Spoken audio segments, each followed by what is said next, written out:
The champagne flute trembled in my hand, sending tiny ripples across the golden liquid. Around me, the ballroom of the St. Regis hummed with wealth, the kind that whispered rather than shouted. Crystal chandeliers cast fractured light across marble floors, and somewhere a string quartet played something classical I couldn't name. I didn't belong here. I was invisible. Just another server in a black uniform weaving between tables laden with food most of these people wouldn't touch. My feet ached in the cheap heels I'd bought at a discount store, and the fabric of my shirt pulled uncomfortably across my shoulders. But I needed this job, needed the tips that would barely cover next month's rent in my studio apartment, with the leaking ceiling and the neighbor who screamed at 3 a.m. "More champagne, table 7, my supervisor hissed, her sharp eyes missing nothing.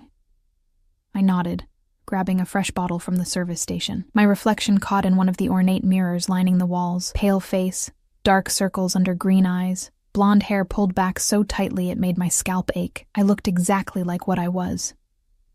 26 years old and exhausted by life. Table 7 sat in a corner, partially obscured by an elaborate floral arrangement of white roses and something dark, black calla lilies, I realized. Unusual. Ominous even. As I approached, I noticed the security first. 2 men in expensive suits, earpieces visible, standing at strategic angles. Not typical wedding guests. Then I saw him. He sat with his back to the wall, a position that gave him a clear view of every entrance and exit. Even seated, I could tell he was tall. Dark hair styled with careless precision, the kind that cost more than I made in a month. His suit was charcoal gray, perfectly tailored to shoulders that suggested both violence and restraint. But it was his hands I noticed most, resting on the white tablecloth, long fingers adorned with a single ring, heavy and gold, hands that looked like they could cradle a child or crush a throat with equal ease. I shouldn't have stared. I knew better. But something about him commanded attention, the way gravity commanded falling objects. He was young, maybe 32, 33, but carried himself with the weight of someone who'd lived multiple lifetimes. The other guests seemed to sense it too, giving his table a wide berth despite its prime location. "Champagne, sir?" My voice came out steadier than I felt. He didn't look up immediately. Instead, he finished whatever he was reading on his phone, one of 3 devices on the table, before his gaze lifted to meet mine. Dark eyes, nearly black in the chandelier light, assessed me with an intensity that made my breath catch. Not sexual exactly, more like he was cataloging every detail, filing me away in some mental database. "Thank you." His voice was quiet, controlled, dangerous in its softness. I leaned forward to pour, acutely aware of his cologne, something expensive with notes of cedar and smoke. My hand steadied as I tilted the bottle, watching the champagne cascade into his glass without spilling a drop. A small victory.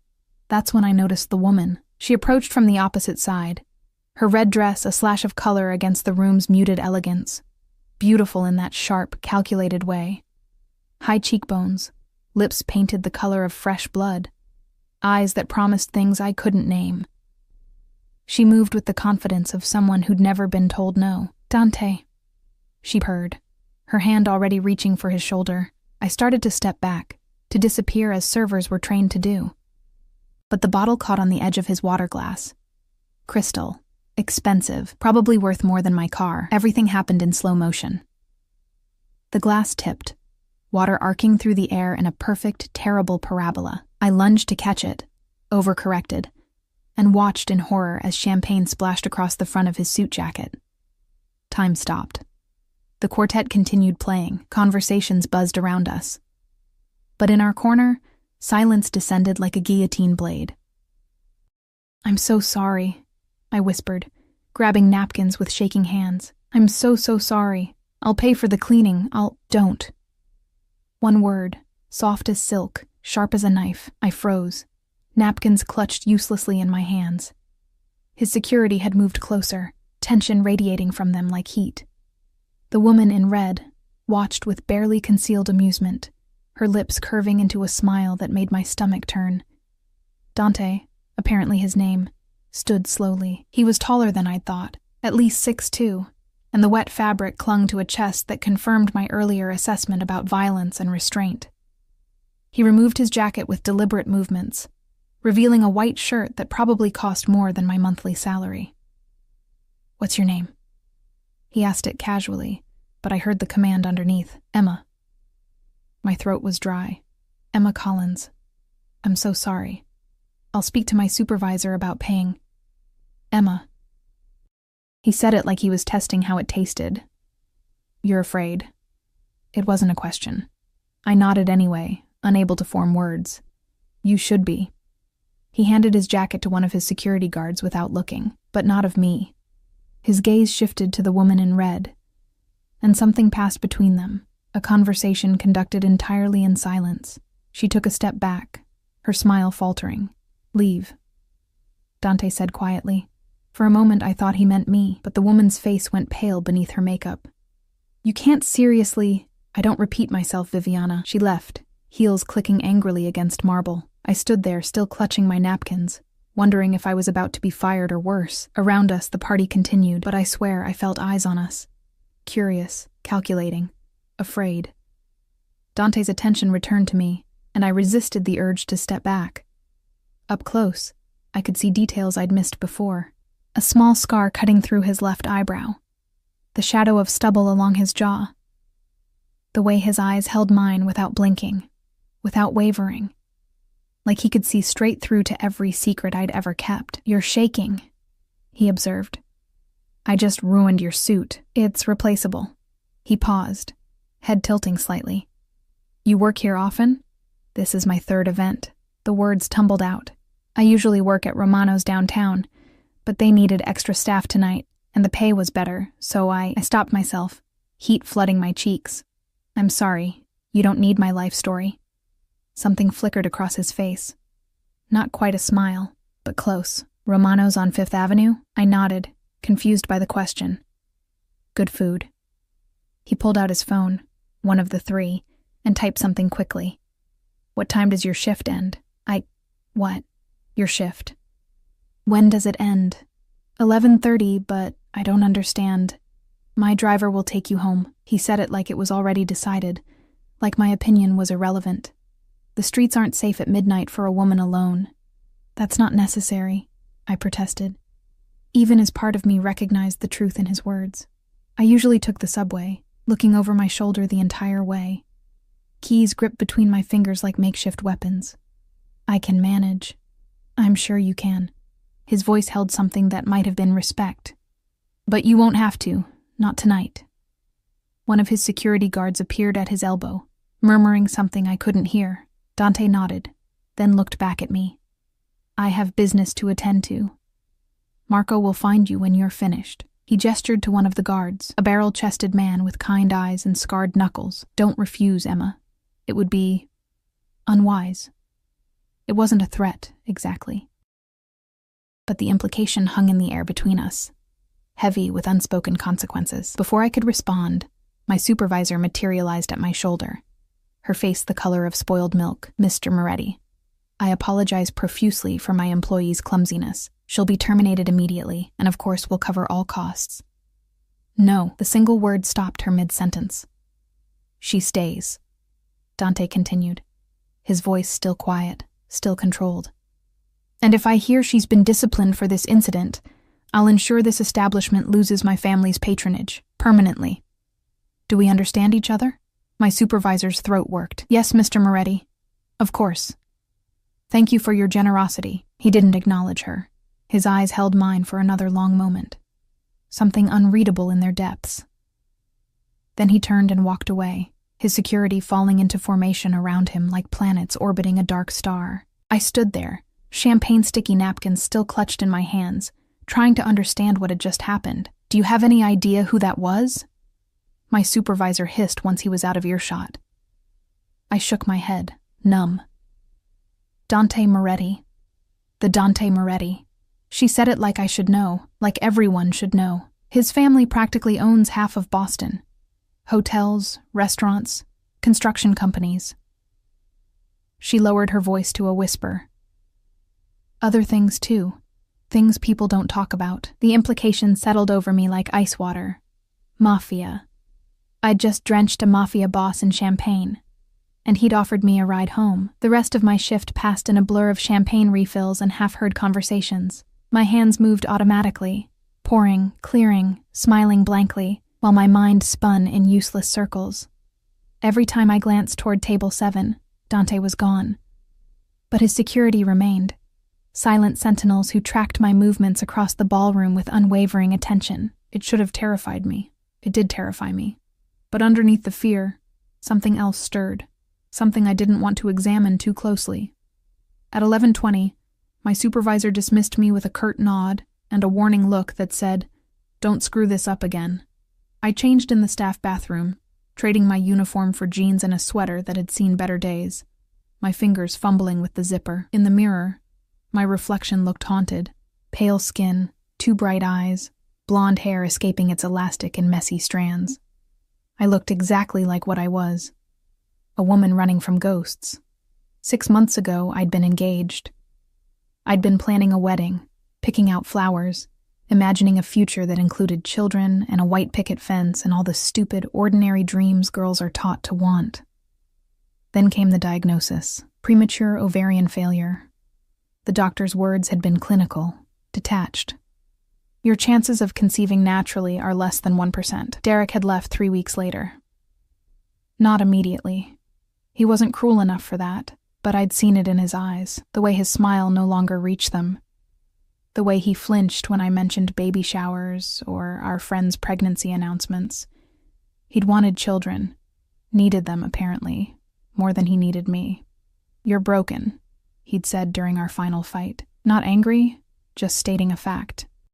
I can't build a life with someone who's broken. So I'd packed my things, moved to Boston, and started over in a city where nobody knew my name or my failures. Became invisible, safe in my invisibility. Until tonight. Marco waited by the service entrance, exactly where Dante said he'd be. Up close, he looked older than I'd thought. Maybe 50. With silver threading through his dark hair and laugh lines around his eyes that suggested he hadn't always worked for dangerous men. "Miss Collins." He nodded respectfully, holding open the door to a black Mercedes S-Class with windows too dark to see through. "If you'll come with me." I hesitated on the threshold between the building's fluorescent brightness and the night's deeper shadows. Everything in me screamed this was a mistake, that accepting rides from Mafia bosses, even through their drivers, was how girls ended up as headlines, but my feet hurt. And the subway would be crowded with drunk men who thought exhausted women owed them smiles, conversations, phone numbers, and some traitorous part of me wanted to know what happened next, wanted to see where this strange night would lead. I got in the car. The interior smelled like leather, and that same cedar smoke cologne Dante had worn. The seats were heated despite the mild September weather, and classical music played softly through speakers I couldn't see. Marco drove with practiced ease, navigating Boston's tangled streets without needing directions. "How does he know where I live?" I asked, then immediately regretted speaking. Marco's eyes met mine in the rearview mirror, kind despite their alertness. "Mr. Moretti is thorough in all matters concerning those under his protection. I'm not under his protection, aren't you?" It wasn't really a question. "He sent me to ensure your safe arrival home." "That's protection, Miss Collins." I wanted to argue, but the words died in my throat. We drove in silence through neighborhoods that shifted from wealthy to working class. The storefronts changing from boutiques to bodegas. The people on the streets less polished, more real. Finally, Marco pulled up in front of my building. A pre-war walk-up with peeling paint and a broken intercom. "Thank you," I said, reaching for the door handle. "Miss Collins." Marco's voice stopped me. "Mr. Moretti asked me to give you this." He handed me a business card. Heavy stock, expensive, just a name, Dante Moretti, and a phone number. No title, no company, like he didn't need to explain who he was. "I don't understand." "You will." Marco's smile was enigmatic. "Sleep well." I climbed 3 flights of stairs to my apartment, legs shaking from more than exhaustion.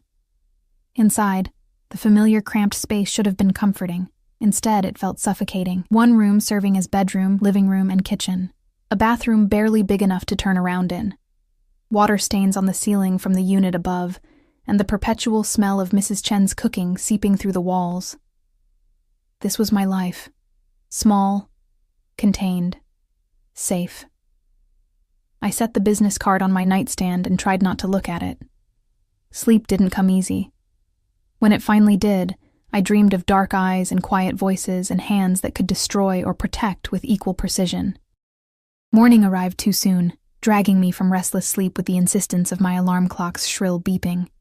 Saturday meant my shift at Romano's, the restaurant Marco had mentioned, the one Dante apparently knew. I'd worked there for 4 months, serving pasta to businessmen and tourists who tipped based on how much cleavage I showed, rather than the quality of service. The fall air bit through my jacket as I walked the 6 blocks to work, carrying the smell of exhaust and roasting coffee, and the particular dampness of a city built on filled-in marshland.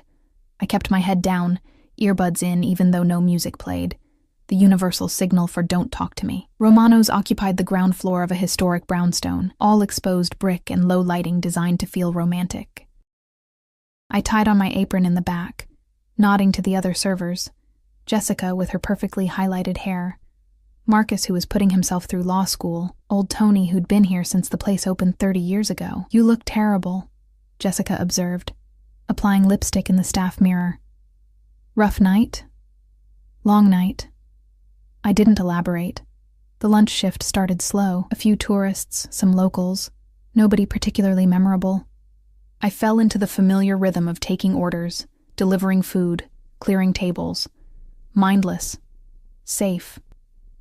Then the door opened, and the temperature in the room seemed to drop 5 degrees. Dante entered with 4 men flanking him. Security, obviously, though they tried to look casual in their expensive suits. He moved through the restaurant like he owned it, which I suddenly suspected he might. The hostess stammered a greeting, her hands fluttering nervously as she grabbed menus. "Table 12, please," Dante said, his voice carrying that same quiet authority I remembered from last night. "And Emma will be our server." Every head in the restaurant turned, including mine. Our eyes met across the dining room, and I felt that same assessment, that same cataloging intensity.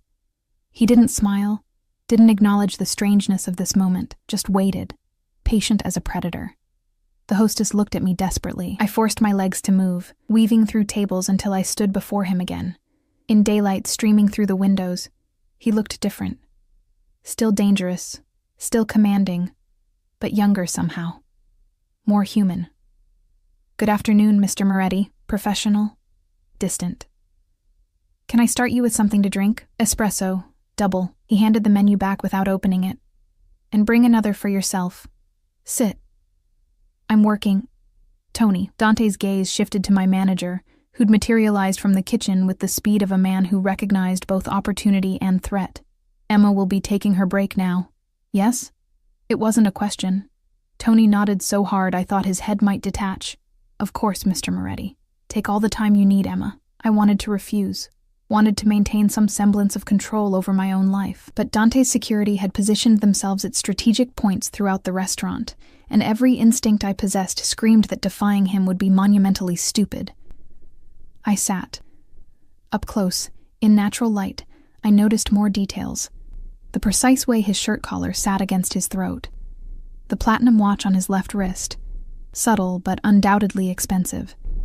The way his jaw tightened slightly when one of his men's phones buzzed. Irritation at the interruption, quickly controlled. "You're afraid again," he observed. "You keep showing up in my life uninvited. Invited, uninvited." He shrugged, the gesture somehow elegant. "These are relative terms." "No. They're pretty absolute, actually." That earned me something that might have been a smile. Microscopic, there and gone. "You have spine. Good. You'll need it." Before I could ask what that meant, Jessica appeared with our espressos, her hands trembling slightly as she set them down. She left without her usual chatter, and I realized the entire restaurant had gone quiet. Everyone pretending not to watch while watching intently. I wrapped my hands around the tiny cup, grateful for something to do. "Why are you here?" "The veal is excellent. Mr. Moretti." "Dante." He took a sip of his espresso, dark eyes never leaving mine. "And I'm here because I want to know why a woman with your education works 2 service jobs to afford an apartment in one of the worst neighborhoods in Boston." My blood went cold. "How do you—" "I told you. I'm thorough." He set down his cup with precise care. "Bachelor's degree in literature from a state university. Dean's List all 4 years. You were accepted to a graduate program at Boston College, but deferred indefinitely. Before Boston, you lived in Providence. Before that, a small town in New Hampshire I won't name because I suspect you're running from it." Each word landed like a physical blow. He knew. He'd looked into me, invaded the privacy I'd worked so hard to construct. "You had no right. I have every right to know about people who enter my sphere." His voice remained quiet, but something harder edged underneath. "Last night you spilled champagne on me. An accident, probably. But accidents can be staged, distractions can be deadly. So yes, Emma Collins, I had every right to investigate whether you were a threat. And?" My hands shook, making the espresso cup rattle against its saucer. "Am I a threat?" "No." He leaned forward slightly, and I caught that cedar smoke scent again. "You're running from a broken engagement to a man who wasn't worth your tears. You work yourself to exhaustion because staying busy means not thinking. You eat 1 meal a day because rent is expensive and pride is cheaper than asking for help. You're alone in a city that doesn't care whether you live or die." Tears burned behind my eyes.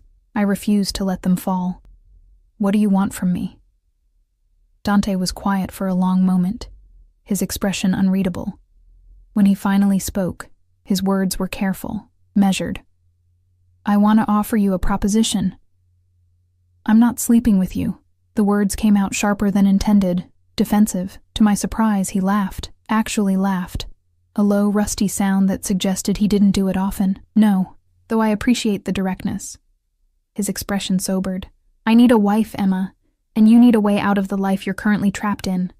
The restaurant spun. I gripped the table's edge, certain I'd misheard.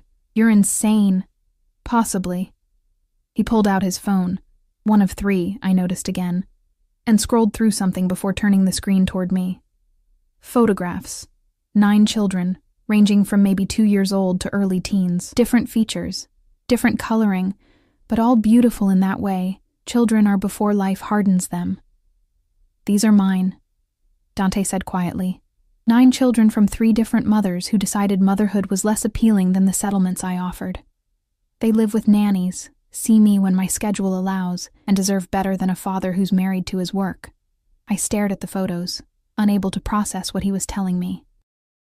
"You need someone infertile," I whispered, understanding dawning like sickness. "You investigated me and found out about my diagnosis. I found out you were told you couldn't have children by a doctor who gave you statistics, not absolutes. I found out the man you planned to marry called you broken and left.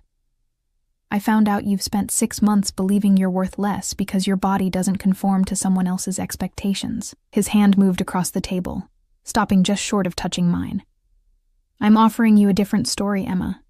Be my wife, mother my children. In return, you'll have security, comfort, and purpose. No love, no messy emotions. Just a contract between 2 people who need something the other can provide." This is crazy, but even as I said it, I felt the pull, the terrible, seductive logic of his offer. "You have 3 days to decide." Dante stood, pulling out his wallet and leaving several $100 bills on the table. "The card I gave you.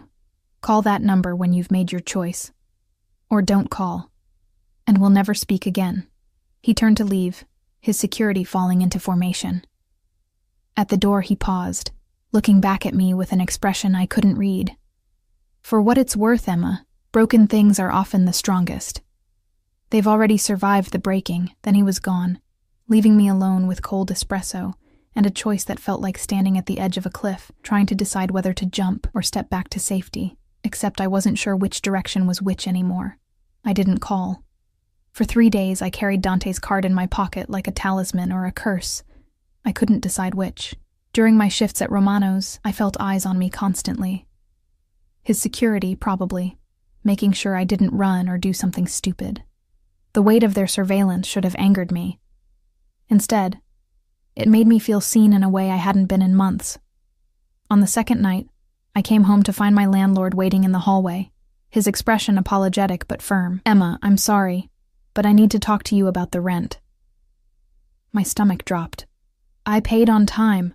I know. But the building's being sold. New owners want to renovate, raise the rates. You've got 60 days to find somewhere else. 60 days. I did the math in my head. First month, last month, security deposit on a new place, moving costs. Even working both jobs, even saving every penny, I'd never make it.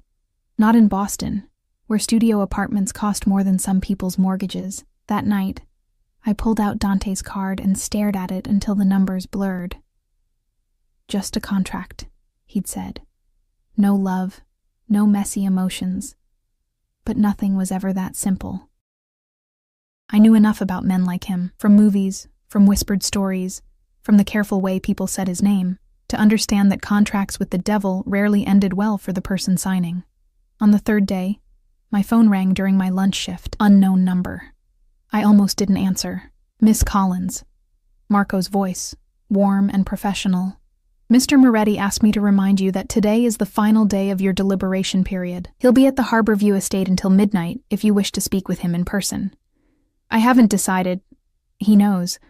But he thought you should have the address regardless. Marco rattled off a location in Dover, one of Boston's wealthiest suburbs. There's a car waiting outside your apartment building. It will remain there until midnight, should you choose to use it. He hung up before I could respond. Jessica materialized at my elbow, her eyes wide. Who was that? You look like you've seen a ghost. Nothing. Nobody. I shoved the phone in my pocket, hands trembling. I need to take my break. I spent 15 minutes in the bathroom, staring at my reflection and trying to breathe. The fluorescent lights made me look corpse pale, emphasizing the shadows under my eyes and the way my collarbones jutted too sharply beneath my uniform.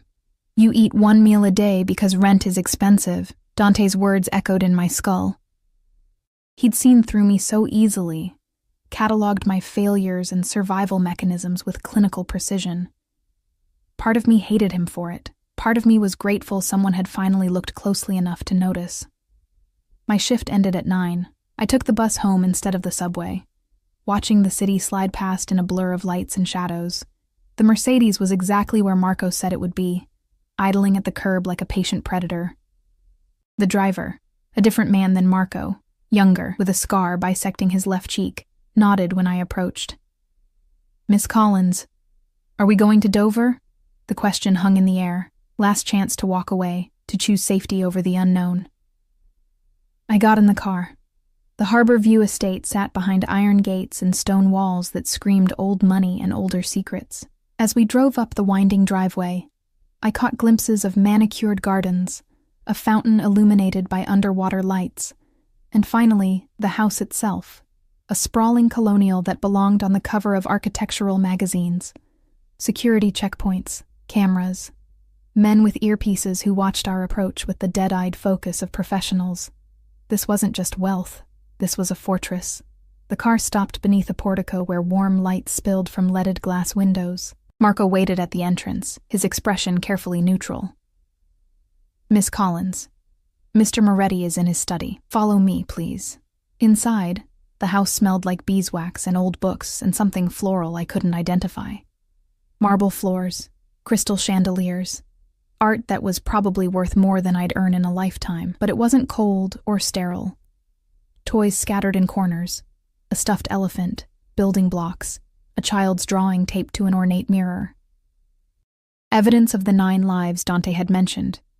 Marco led me through hallways that twisted and turned, past rooms I glimpsed only briefly. A kitchen where a woman in an apron chopped vegetables, a library with floor-to-ceiling shelves, a living room where 2 young girls in pajamas watched cartoons, their laughter high and sweet. Finally, we reached a heavy wooden door. Marco knocked twice, then opened it without waiting for a response. Miss Collins, sir. Dante stood by a window overlooking gardens I couldn't fully see in the darkness. He'd shed his jacket, rolled his sleeves to his elbows, revealing forearms corded with muscle and crossed with scars. A glass of amber liquid sat untouched on his desk, next to yet another phone and a scattered pile of documents. Thank you, Marco. He didn't turn around. Closed the door. The click of the latch felt final, like a cell door shutting. For a long moment, neither of us spoke. I studied his reflection in the window's glass. The set of his shoulders, the tension in his jaw, the way his hands gripped the windowsill like he was holding himself back from something. "I didn't think you'd come," he said finally. "I didn't think I would either." That earned me a glance over his shoulder, dark eyes assessing. "But here you are. Here I am." I forced myself to meet his gaze. "I have questions." "Of course you do." He turned fully, leaning against the windowsill with deceptive casualness. "Ask." "Why me?" The words burst out. "You could have anyone. Someone from your world. Someone who understands this life. Why offer this to a broke waitress you met 3 days ago?" Dante was quiet for a beat, considering. "Because everyone from my world wants something. Power, connections, status. They see my children as obligations or stepping stones." His expression hardened. "You see them as people. I watched you look at those photographs, Emma. You didn't calculate their worth or your advantage. You just saw 9 kids who needed someone to give a damn. You don't know that. I do." He moved closer, each step deliberate. "I've spent my life reading people. It's how I've survived this long in a business where trust is fatal and everyone's playing an angle. You're not playing anything. You're just trying to survive without compromising the parts of yourself that still believe the world can be good."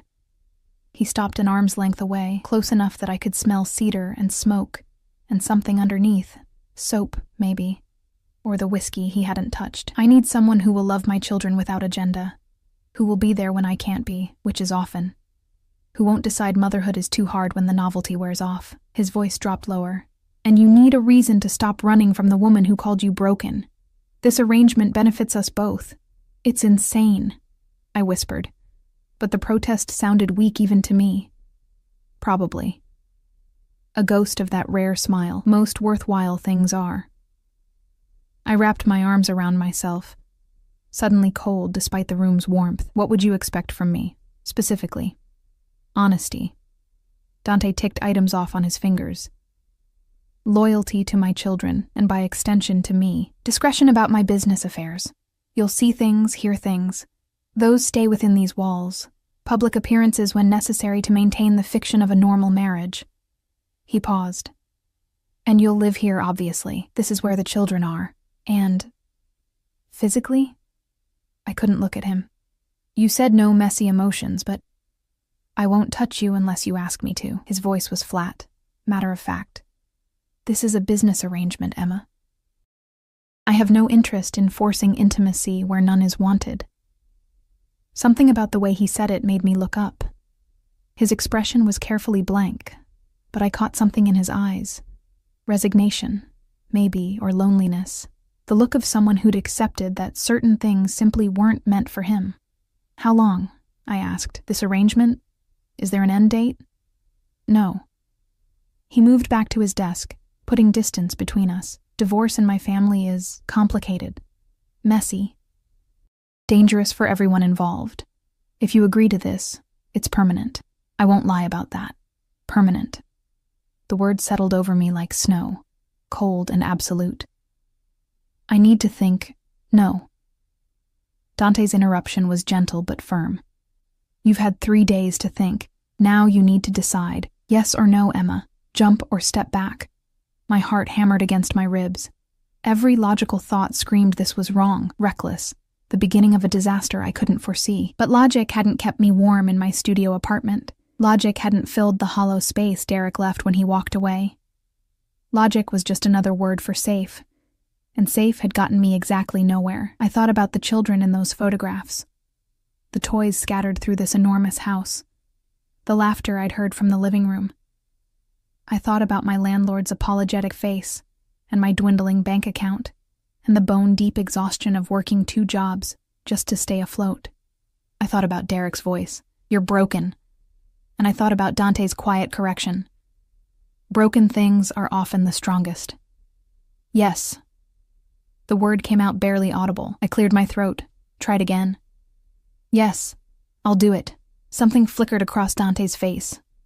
Relief, maybe, or satisfaction.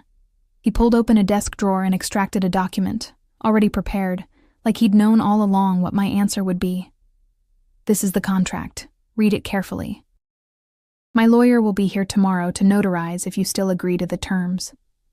I took the papers with numb fingers, scanning clauses about financial arrangements, custody expectations, grounds for termination, death being the primary one, which didn't exactly comfort me. The numbers made my head spin: monthly allowance, trust funds for the children, a separate account in my name that would receive regular deposits. "This is too much," I protested. "It's what my wife deserves." He said it simply, like it was obvious. "You'll need clothing appropriate for your new position, personal items, anything that makes you comfortable. Marco will arrange accounts at the necessary establishments. I don't know how to be this person." The confession escaped before I could stop it. "I don't know how to be a wife to someone like you or a mother to 9 children or any of this." Dante circled the desk, and suddenly he was close again, close enough to touch though he didn't. Instead, he caught my gaze and held it. "You know how to survive. That's all anyone needs to know."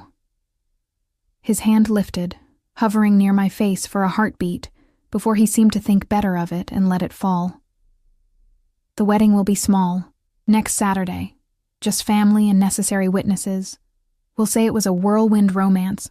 My family won't question it. They've learned not to question me. Next Saturday. 7 days. 7 days until I became Mrs. Dante Moretti, and stepped into a life I couldn't begin to imagine. Unless you've changed your mind." He watched me carefully, looking for hesitation. I thought about my apartment with its water stains and my 2 jobs and my careful, small, lonely life. Then I thought about the sound of children's laughter and the possibility, however strange, however unlikely, of mattering to someone again. "No, I haven't changed my mind." "Good." Dante moved to a cabinet, pulled out 2 fresh glasses and a bottle of something expensive looking. He poured precisely, handed one to me. "Then we should seal this agreement properly." I took the glass, crystal heavy in my hand. "To what? This insane arrangement?" "To new beginnings." His glass touched mine with a clear bell-like ring. "And to broken things that refuse to stay broken." We drank. The liquor burned going down, warming me from the inside out. Through the window behind Dante, I could see lights scattered across the estate's grounds. Security posts, probably, or garden features. A gilded cage, beautiful and inescapable. I'd traded one trap for another, exchanged loneliness for obligation. But when I looked at Dante's face in the window's reflection, I saw something I hadn't expected. Not satisfaction at a deal well made, or triumph at acquiring something he wanted. I saw someone who looked just as uncertain as I felt, standing at his own cliff's edge, hoping this leap wouldn't destroy them both. The week before the wedding passed in a blur of impossible adjustments. Marco arrived at my apartment Monday morning with 3 other men who packed my meager belongings with efficiency that bordered on military precision. Everything I owned fit into 4 boxes. 4 boxes to summarize 26 years of existence. "Is this all, Miss Collins?" Marco asked gently, surveying my empty studio with kind eyes. I nodded, unable to speak past the lump in my throat. This place had been a prison of sorts, cramped, lonely, barely functional. But it had been mine. Now I was trading autonomy for security, and the weight of that choice pressed against my chest like a physical thing. The estate in Dover swallowed me whole. Marco showed me to a suite on the 2nd floor. Bedroom, sitting room, bathroom with a tub large enough to swim in. Silk curtains, furniture that looked antique and probably was, a walk-in closet already filled with clothes in my exact size. "Mr. Moretti had these prepared," Marco explained, gesturing to the racks of dresses, slacks, shoes arranged by color and style. "If anything doesn't suit, just let us know." How did he know my measurements? Marco's smile was enigmatic. "Mr. Moretti is thorough." That word again. Thorough. Another term for invasive, for controlling, for a man who left nothing to chance. I spent that first afternoon exploring the house like a ghost, haunting unfamiliar halls. The place was massive. 12 bedrooms, 7 bathrooms, rooms whose purposes I could only guess at, but it wasn't cold despite its size. Children's artwork covered an entire wall in one hallway. A playroom overflowed with toys and books and the beautiful chaos of young lives. The kitchen smelled perpetually of baking bread and something sweet. I met the children on Tuesday. Maria, the oldest at 14, watched me with dark eyes identical to her father's, assessing and careful. "So you're the one Papa's marrying?" Not a question. I sat across from her in the sunlit breakfast room, acutely aware of the other 8 pairs of eyes trained on me. They ranged in age from tiny Sophia, barely 2 and clinging to her nanny's leg, to the twins, Marco and Lucia, age 12, who whispered to each other in Italian I couldn't understand. "Yes," I said simply. "I know this is strange. Strange is Papa bringing anyone home." This from Alessandro, age 10, his expression suspicious. "The last one left after 3 months. Said we were too much work." My heart cracked.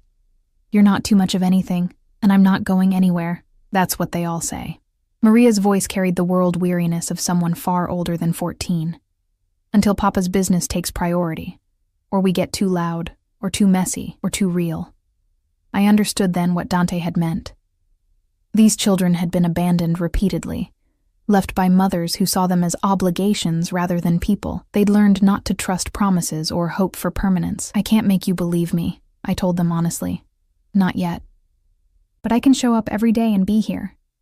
That's all I'm asking. A chance to prove I mean what I say."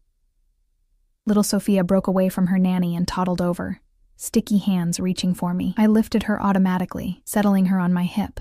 She smelled like apple juice and baby shampoo, solid and warm and utterly trusting in the way only small children could be.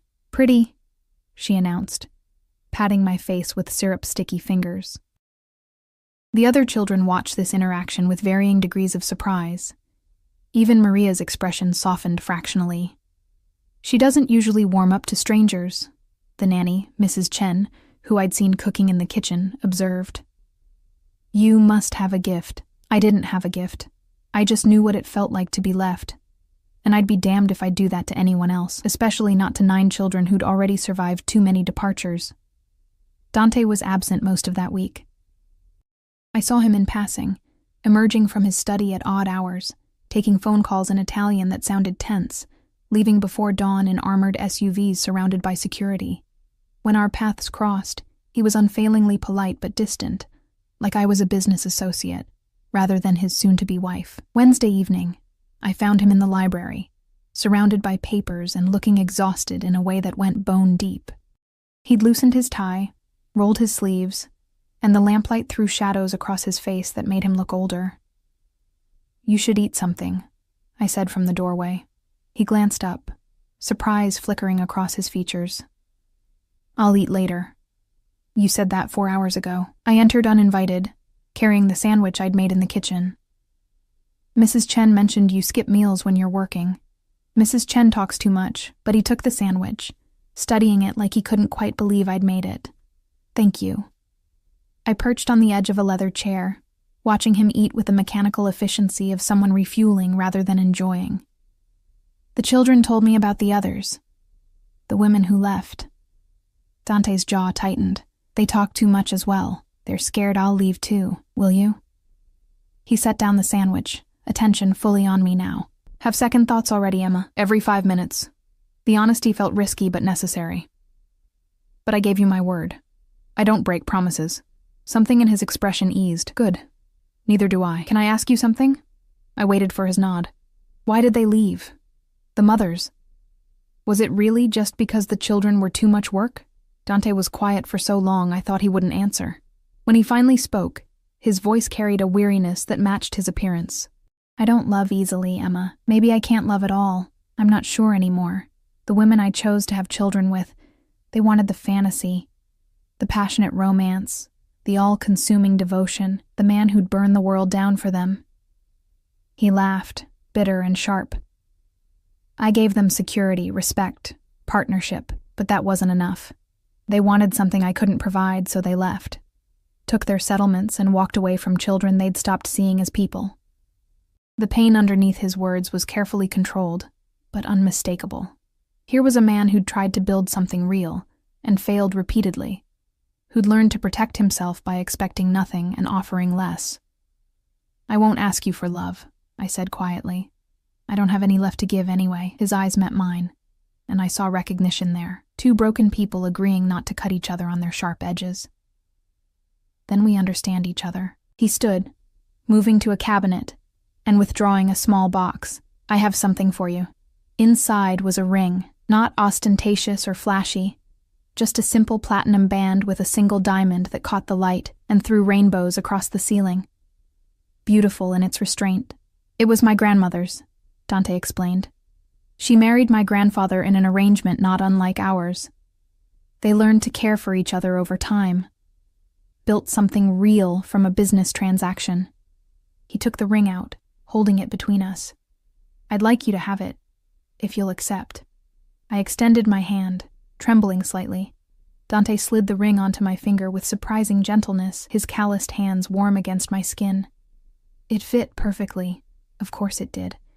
He'd probably had it sized based on the measurements he'd somehow acquired. "It's beautiful," I whispered. "So are you." The words hung between us, unexpected and disarming. I looked up to find him closer than I'd realized, close enough to see gold flecks in his dark eyes, close enough to feel the heat radiating from his body. "Dante." A phone buzzed. He stepped back immediately, checking the screen with a frown. "I need to take this. Business." And just like that, the moment shattered. He was back to being the untouchable Mafia boss, and I was back to being the stranger he'd hired to mother his children. I left him to his call, the ring heavy on my finger, a tangible reminder of the bargain I'd made. The wedding took place Saturday afternoon in the estate's gardens, beneath an arbor wound with white roses that released perfume when the breeze caught them. 20 people attended, family members whose names I couldn't keep straight, a priest who looked nervous despite his steady voice, security positioned at intervals like lethal statues. I wore a dress Dante had chosen, cream silk that fell in simple lines, elegant without being ostentatious. My hair hung loose for once, and someone had done my makeup so I looked like a better version of myself, almost like I belonged here. The children stood as witnesses. Maria held Sophia, who kept trying to grab the flowers. The twins whispered behind their hands. Alessandro watched with the same suspicious assessment he'd given me all week. And Dante stood at the altar in a charcoal suit, looking simultaneously powerful and vulnerable in a way that made my chest ache. The ceremony blurred. I heard myself speak vows I barely registered, felt Dante's hands, steady and warm, slide a matching platinum band onto my finger beside his grandmother's ring. Heard the priest pronounce us husband and wife. "You may kiss the bride." Dante hesitated, his eyes searching mine for permission. I gave the smallest nod, and he leaned in slowly, telegraphing his intentions. His lips brushed mine, chaste, brief, appropriate for the audience watching. But I felt the restraint in it, the careful control of a man who'd spent a lifetime managing his responses. When he pulled back, his thumb grazed my cheek in a gesture so fleeting I might have imagined it. "Mrs. Moretti," he murmured, so quietly only I could hear. "Welcome to the family." Applause rippled through the small gathering. Sophia squealed with delight, and I stood there, ring on my finger and a new name attached to my identity, wondering what exactly I'd just committed myself to. The reception was mercifully small. Dinner in the formal dining room, toasts I barely heard, cake that tasted like sawdust in my nervous mouth. Dante's family congratulated us with varying degrees of sincerity. An older man, his uncle, I gathered, pulled him aside for a tense conversation in Italian that involved sharp gestures and harder glances my direction. "Ignore Salvatore," Maria said quietly, appearing at my elbow. "He thinks Papa's making a mistake, marrying someone outside the families." "Am I? A mistake?" She studied me with those two old eyes. "Ask me in 6 months, fair enough." As the evening wore on, exhaustion crept in. I'd slept poorly all week, anxiety gnawing at me every time I closed my eyes. Now the adrenaline was fading, leaving me hollow and shaky. Dante found me on the terrace, escaping the noise inside. The sun had set, leaving the gardens bathed in artificial light and long shadows. "Tired?" he asked, joining me at the railing. Overwhelmed. I turned to face him. "This is really happening. I'm really your wife now. Having regrets?" I think regrets require time to develop properly. I managed a weak smile. Ask me tomorrow. He almost laughed. Almost. Maria said the same thing. We stood in comfortable silence, watching security patrol the grounds with practiced efficiency. In the distance, I could hear the children's voices. Arguing about bedtime, probably. They'll test you, Dante said eventually. Push boundaries. See if you'll break like the others did. I won't break. I believe you. He turned to face me fully, and in the low light, his expression was unguarded for once. Emma, I need you to understand something. My business, what I do, it's dangerous. I've made enemies. There are people who would hurt my children to hurt me. That's why the security, why the walls, why I'm so careful about who enters our lives. I understand. Do you? His hand lifted, cupping my face with unexpected tenderness. Because once you're truly part of this world, there's no leaving. Even if you wanted to, the things you'll see, the things you'll know, they'll make you a target too. I can protect you, but I need you to be smart, careful. Never trust anyone completely except Marco and Mrs. Chen. A chill ran down my spine. You're trying to scare me. I'm trying to prepare you. His thumb traced my cheekbone, the gesture almost reverent. You're mine to protect now, Emma. That means something in my world. It means I'll destroy anyone who threatens you. But it also means you need to let me keep you safe. The possessiveness in his words should have frightened me. Instead, I felt something else entirely. A dark thrill at being claimed, at mattering enough to warrant that fierce protection. Okay, I whispered. I'll be careful. Good. He released me, stepping back into formality. Your room is prepared. Get some rest. Tomorrow we'll start establishing routines with the children. He turned to leave, but I caught his sleeve. Dante? Yes. Thank you. For this. For giving me a purpose when I'd forgotten what that felt like. His expression softened fractionally. Thank you for saying yes when any sane person would have run. Then he was gone, disappearing into the house and leaving me alone with the night and the weight of the choice I'd made. I touched my rings, tangible proof this wasn't a dream. Mrs. Emma Moretti, wife, mother, part of a world I didn't understand but was now irrevocably bound to. The wind carried the scent of roses and something darker underneath. Danger, maybe. Or possibility. I went inside to face whatever came next. Block 5. The first month of marriage taught me that love and obsession weren't always distinguishable, and that safety could feel like suffocation if you weren't careful. Dante's protection revealed itself in layers. First came the obvious things. Security, who followed me everywhere, even to the grocery store I insisted on visiting myself because I needed some semblance of normalcy. Then the subtler manifestations. My coffee appeared each morning exactly how I liked it, though I'd never told anyone my preferences. Clothes in my closet perfectly suited to each day's schedule. A new car in the garage with my name on the registration, fully armored and equipped with a panic button that connected directly to Dante's phone. It's too much, I told him one morning, 2 weeks into our arrangement. He looked up from his breakfast, espresso and a single piece of toast he'd barely touched, with genuine confusion. What is? All of it. The guards, the tracking, the way you have people anticipating my needs before I've even identified them. I set down my own coffee cup with more force than necessary. I feel like I'm under surveillance. You are under surveillance. He said it matter-of-factly, like this was obvious. You're my wife, Emma. That makes you valuable to my enemies. Every movement you make, every person you interact with, represents a potential threat vector. I'm a person, not a tactical liability. Something flickered in his eyes, irritation maybe, or hurt. You're both, and I won't apologize for keeping you safe. The children witnessed this exchange from the doorway. Maria raised an eyebrow, a gesture so like her father, it would have been funny under different circumstances. The twins exchanged knowing looks. Even little Sophia seemed to sense the tension, her bottom lip trembling. I forced myself to soften. I'm not asking you to stop protecting me. Just to remember I'm not a prisoner. Dante stood, buttoning his suit jacket with precise movements. The distinction is negligible when the consequences of carelessness are the same. He left for work, or whatever he called the mysterious business that kept him away for hours, sometimes days.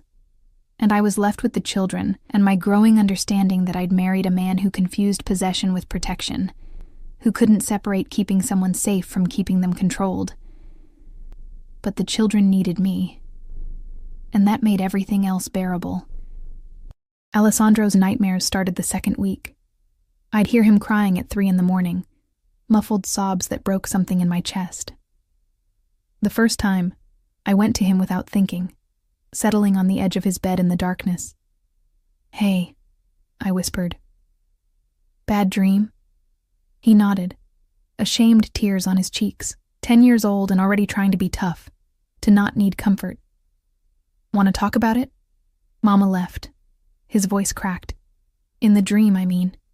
She just walked out and didn't look back.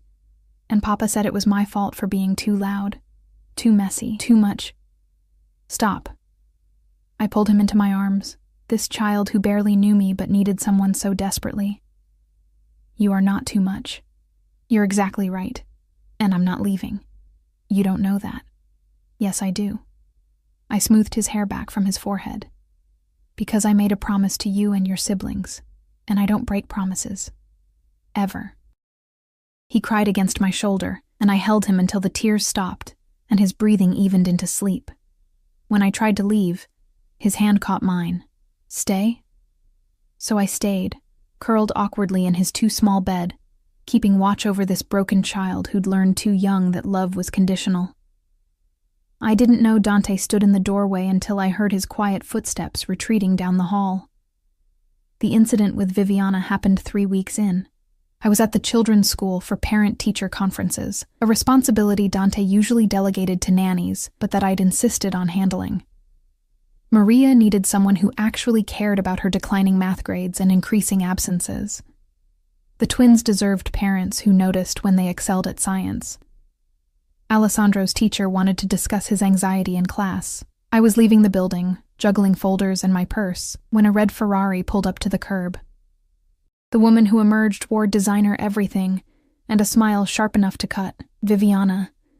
From the wedding reception, the woman Dante had dismissed with a single word. "So you're the latest Mrs. Moretti." She looked me up and down, assessment cold and thorough. "I give you 6 months, maybe less." "I'm sorry. Do I know you?" "Not yet, but you will." She stepped closer, and I caught her perfume. Expensive, cloying. "Dante has a type, you know. Broken little birds he can fix and control. It makes him feel powerful, having someone depend on him completely." My security detail had materialized, Marco and 2 others, forming a subtle barrier between us. But Viviana just laughed. "Oh, he's got you locked down tight, doesn't he? Does he track your phone? Monitor your spending? Decide who you can see and when?" Her smile was poisonous. "That's not protection, sweetheart. That's ownership. I think you should leave." My voice came out steadier than I felt. "I'm leaving. But consider this a warning. Dante Moretti doesn't love. He possesses. And when you inevitably disappoint him, when you fail to be whatever perfect fantasy he's constructed, he'll discard you like he did me. Like he did all the others." She slid back into her Ferrari and drove off, leaving me standing on the sidewalk with my heart pounding and doubts multiplying like bacteria. Marco touched my elbow gently. "Miss Emma, we should go." "She's wrong," I said, needing to hear it aloud. "Dante's not like that." Marco's expression was carefully neutral. "Mr. Moretti is protective, sometimes to extremes, but his intentions are good, even when his methods are questionable." That non-answer terrified me more than Viviana's accusations. I confronted Dante that night in his study. He looked up from his laptop, surprise registering when I closed the door behind me with more force than necessary. "We need to talk." "About?" But I saw awareness in his eyes. His security had already reported the encounter. About boundaries, about the difference between protection and control. I crossed my arms, trying to project confidence I didn't feel. "I met Viviana today." His expression went cold. "What did she want?" To warn me about you, apparently. To tell me you confuse possession with love and that I'm just another broken thing you're trying to fix. And you believe her? His voice was dangerously quiet. I don't know what to believe, the words burst out. You track my every movement, anticipate my needs before I voice them, surround me with guards like I'm some precious artifact that might shatter. Sometimes it feels like protection. Sometimes it feels like a cage. Dante stood slowly, and I forced myself not to step back as he approached. He stopped just close enough that I could feel his presence, smell his familiar cedar smoke scent. You want to know the truth, Emma? His hand lifted to my face, thumb tracing my jawline with unexpected gentleness. I am obsessed with keeping you safe. Irrationally, completely obsessed. Because every time I close my eyes, I see 1,000 ways you could be hurt, taken, destroyed by people who want to damage me. That's not healthy. I know. His other hand came up, cradling my face like I was something precious and fragile. I know it's not healthy or normal, or probably even sane. But I've lost too much, Emma. Watched too many people I should have protected suffer because I wasn't careful enough, wasn't vigilant enough. I won't let that happen to you. I'm not yours to lose. But even as I said it, I felt the lie in the words. I'd given myself to him the moment I signed that contract, agreed to wear his ring, took his name. Aren't you? His forehead pressed against mine, and I felt him trembling with restraint. You're my wife, the mother of my children. You sleep under my roof and wear my grandmother's ring and carry my name. If that doesn't make you mine, what does? Choice, I whispered.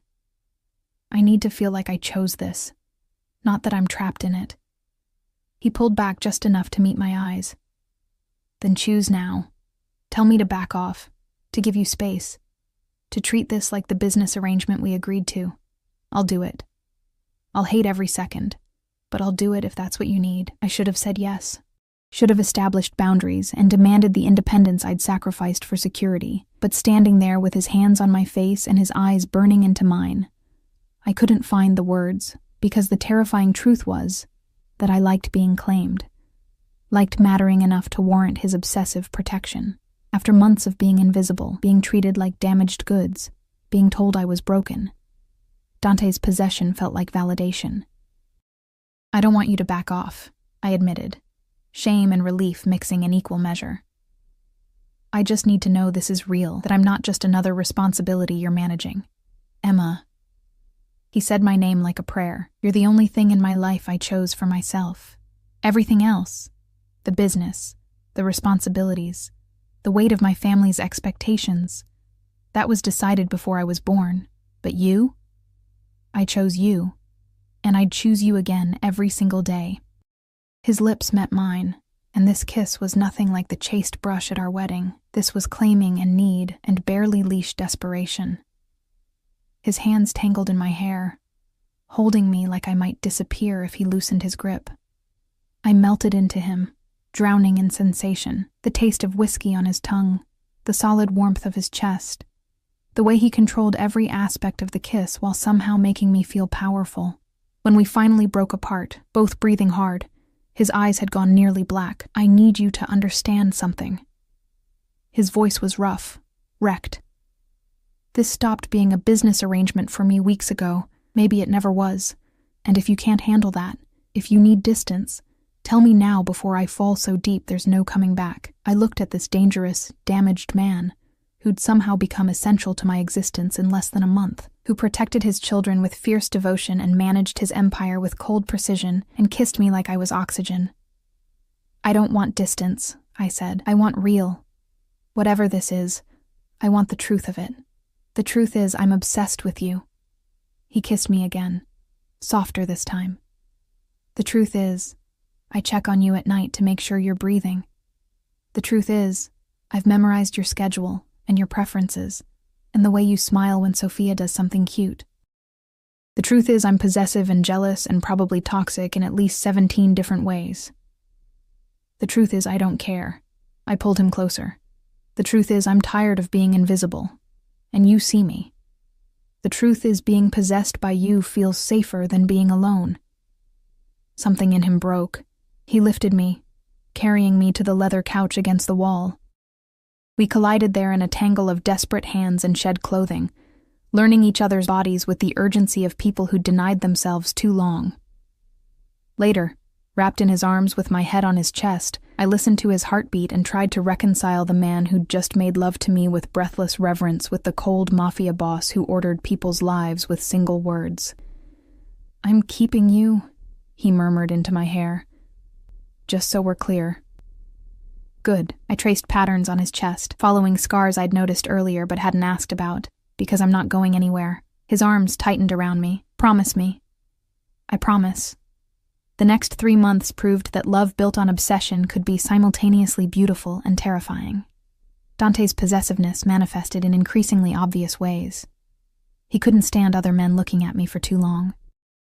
At a charity gala, I watched him have a quiet word with a businessman who'd been too friendly, and the man left early with a bleeding nose he tried to hide with a handkerchief. "You can't hit everyone who talks to me," I said in the car ride home. "Watch me." But his hand found mine in the darkness, threading our fingers together with surprising gentleness. The children flourished under actual parental attention. Alessandro's nightmares decreased. Maria's grades improved. The twins started trusting me with secrets. Sophia called me Mama one morning at breakfast, and I had to excuse myself to cry in the bathroom while Dante watched with something that might have been love in his eyes. We fell into routines, family dinners where chaos reigned, bedtime stories that ran long, Sunday mornings in bed while Mrs. Chen watched the children. Dante taught me phrases in Italian. I taught him how to braid Maria's hair. We built something real from our artificial beginning, growing together like vines around a trellis. But Viviana's warning echoed sometimes, late at night when I couldn't sleep. He doesn't love. He possesses. Was there a difference? Did it matter if the end result was the same? The resolution came on a Tuesday in December, 3 days before Christmas. I was baking cookies with the younger children when Marco appeared in the kitchen doorway, his expression grim. "Miss Emma, we have a situation." My blood went cold. "The children are fine. It's Mr. Moretti." He gestured toward the door. "There's been an incident. He's in his study and asking for you." I flew down the hallway, flour still dusting my hands, heart hammering against my ribs. Dante sat at his desk, shirt torn and bloody, while a doctor I didn't recognize stitched a gash across his shoulder. "What happened?" I demanded. "Ambush." His voice was tight with pain. "Salvatore's people. They wanted to send a message about my choices." "You mean me?" Understanding dawned, sick and horrible. "They targeted you because of me." "They targeted me because I married outside the approved families. Yes." He dismissed the doctor with a nod, then focused entirely on me. "This is my world, Emma. Violence and consequences and people who think they have a say in how I live my life. You could have been killed. I've survived worse." He stood, wincing slightly, and crossed to where I stood frozen in the doorway. "The question is whether you can handle this. The reality of what being my wife actually means." I looked at him. This man who'd been attacked because he chose me over tradition, who bled defending a marriage that started as a contract, who looked at me like I was worth dying for. "Can you handle me handling it?" I asked. "Can you stand back and let me be part of this world instead of just something you protect from it?" A slow smile crossed his face. "No. But I can try to find a compromise that doesn't make you feel like a prisoner. And I can try to accept that your obsessive protection comes from love, not control." I closed the distance between us, careful of his injury. "We're both broken, Dante, but maybe broken things fit together better than perfect ones ever could." He kissed me then, soft and sweet despite the blood and adrenaline. "I love you," he murmured against my lips. "I've probably loved you since you spilled champagne on me and looked at me like I was a person instead of a monster. I love you too." The words felt both terrifying and inevitable, "even though you're controlling and possessive and probably need therapy." "Definitely need therapy." He rested his forehead against mine. "Will you stay anyway?" "Forever," I promised. "For better or worse, in sickness and health, through ambushes and family drama and whatever else this insane life throws at us." "Forever," he echoed. "I'm holding you to that." Christmas morning arrived with the chaos of 9 children tearing through wrapped presents, while Dante and I watched from the couch, his arm around my shoulders, my hand resting on his chest where I could feel his heartbeat. "Happy?" he asked quietly. I surveyed the beautiful disaster of our life. Children laughing, wrapping paper everywhere, Sophia trying to eat a bow while Maria attempted damage control, the twins arguing over a shared gift, Alessandro showing me a book he'd received with genuine excitement. "Deliriously," I answered truthfully. I'd come to this arrangement expecting nothing, just safety and purpose and a way to stop running from the woman Derek called broken. Instead, I'd found a family that needed me as much as I needed them. I'd found a man who loved me with such fierce intensity it should have frightened me but instead made me feel invincible. I'd found myself again, stronger in the breaking and rebuilding than I ever was whole. Dante's hand found mine, our rings catching the morning light. "Thank you," he said softly, "for choosing me, for staying, for loving my children like they're yours. They are mine." I kissed him gently. "Just like you are. And I choose this. Choose you. Every single day." Sophia toddled over, demanding to be lifted. Dante pulled her onto his lap, and she immediately tried to steal his coffee while he laughed, an actual, genuine laugh that transformed his entire face. This was real. This was ours, built from brokenness and contracts, and a chance